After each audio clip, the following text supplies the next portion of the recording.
Ketua Menteri yakin GRS PH Plus kembali memerintah selepas PRN 17.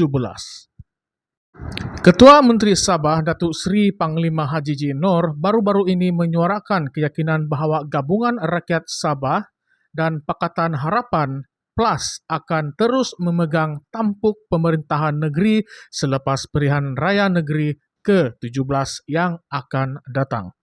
Berdasarkan penerimaan positif rakyat terhadap kerajaan sedia ada, Haji G percaya gabungan ini memiliki kekuatan dan keupayaan untuk terus berkhidmat kepada rakyat Sabah dan membawa negeri ke tahap pembangunan yang lebih baik. Namun bagaimana GRS PH Plus akan memastikan kemenangan ini?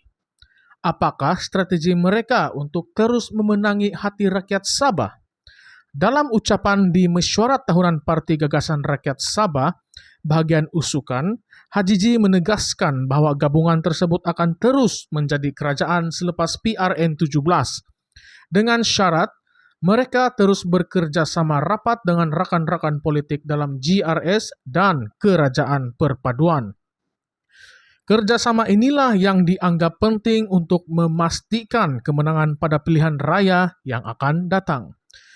Sejak pembentukannya, GRS PH Plus telah berusaha keras untuk membangunkan negeri dan memenuhi keperluan rakyat. Tetapi apakah pencapaian terbesar mereka yang dapat meyakinkan rakyat Sabah untuk terus memberikan mandat kepada mereka? Haji G juga menekankan bahawa selain daripada kekuatan parti, sokongan di peringkat akar umbi, terutamanya di kawasan seperti Usukan, perlu terus diperkukuh. Beliau menggesa semua ahli parti bekerja keras untuk menghadapi cabaran PRN 17 dan memastikan gagasan rakyat yang menjadi tunjang kepada GRS tetap kuat dan mantap. Dalam menghadapi PRN 17, Haji G juga mengingatkan bahawa kepentingan rakyat-rakyat politik dalam GRS dan Kerajaan Perpaduan perlu diambil kira. Ini penting bagi memastikan gabungan yang telah dibentuk tidak terjejas dan mampu mengekalkan kestabilan pemerintahan di Sabah. Bagaimanakah rakan-rakan politik ini akan memainkan peranan mereka dalam memastikan kemenangan GRH PH Plus? Adakah semua pihak bersedia untuk bekerja sama demi masa depan Sabah? Hubungan rapat dengan Kerajaan Persekutuan turut menjadi faktor penting dalam memastikan kerajaan negeri terus stabil dan berjaya. Haji G menegaskan bahawa dalam politik, kerajaan negeri tidak boleh bermusuh dengan Kerajaan Persekutuan. Sebaliknya, mereka perlu bekerja sama erat untuk memastikan kelancaran pentadbiran dan pembangunan negeri. Beliau memberi contoh bahawa sejak beliau menjadi Ketua Menteri dan dengan kerjasama Perdana Menteri Datuk Seri Anwar Ibrahim, banyak perkara berkaitan Perjanjian Malaysia 1963 telah ditunaikan dalam tempoh setahun lebih Kerajaan Perpaduan memerintah. Hanya beberapa isu berkaitan MA 63 yang masih belum diselesaikan. Tetapi Haji G menegaskan bahawa mereka tidak akan berputus asa dalam menuntut hak-hak Sabah. Sejarah Sabah dalam Perjanjian Malaysia 1963 sentiasa menjadi topik penting dalam politik negeri ini. Dalam usaha memastikan hak-hak Sabah dipenuhi, apakah lagi isu-isu lain yang akan diketengahkan oleh kerajaan negeri? Apakah harapan rakyat Sabah terhadap pelaksanaan penuh MA 63 dan adakah mereka yakin bahawa kerajaan sedia ada mampu merealisasikan janji-janji ini? Dalam tempoh pentadbiran GRS PH Plus, Sabah telah menyaksikan pelbagai pembangunan untuk pembaharuan yang bertujuan untuk meningkatkan taraf hidup rakyat. Namun, dengan PRN 17 semakin hampir, cabaran bagi kerajaan sedia ada adalah untuk memastikan rakyat terus merasakan manfaat daripada dasar-dasar yang telah dilaksanakan. Dalam hal ini, sokongan daripada pelbagai lapisan masyarakat di Sabah akan menjadi penentu kejayaan GRS PH Plus. Bagaimanakah kerajaan ini akan memastikan mereka terus mendapat sokongan yang padu dalam semua golongan? Selain itu, hubungan antara negeri dan persekutuan yang rapat telah membuahkan hasil dalam banyak aspek, terutamanya dalam isu pembangunan dan peruntukan keuangan.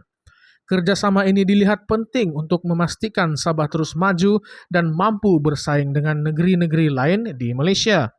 Tetapi, adakah kerjasama ini akan berterusan sekiranya berlaku perubahan dalam lanskap politik negeri selepas PRN 17? Hajiji juga menekankan kepentingan untuk tidak terlalu fokus pada isu-isu perkauman, kenegerian, atau kekampungan yang boleh memecah belahkan masyarakat.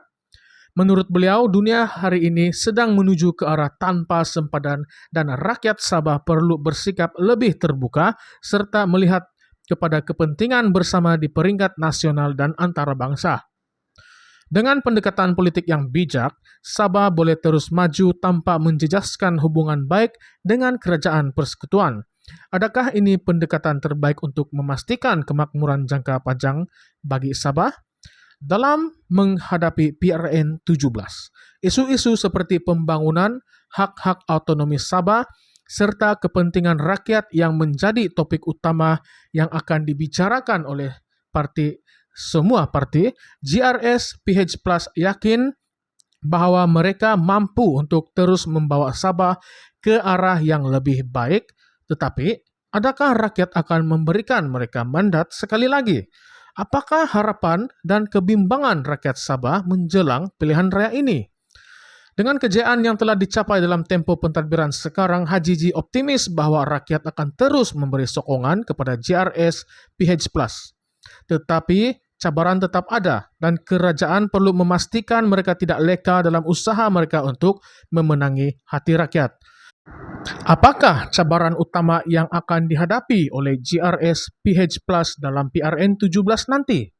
Dalam tempoh yang akan datang, Sabah akan terus menjadi tumpuan politik di Malaysia dengan PRN 17 dijangka menjadi penentu kepada hala tuju negeri ini.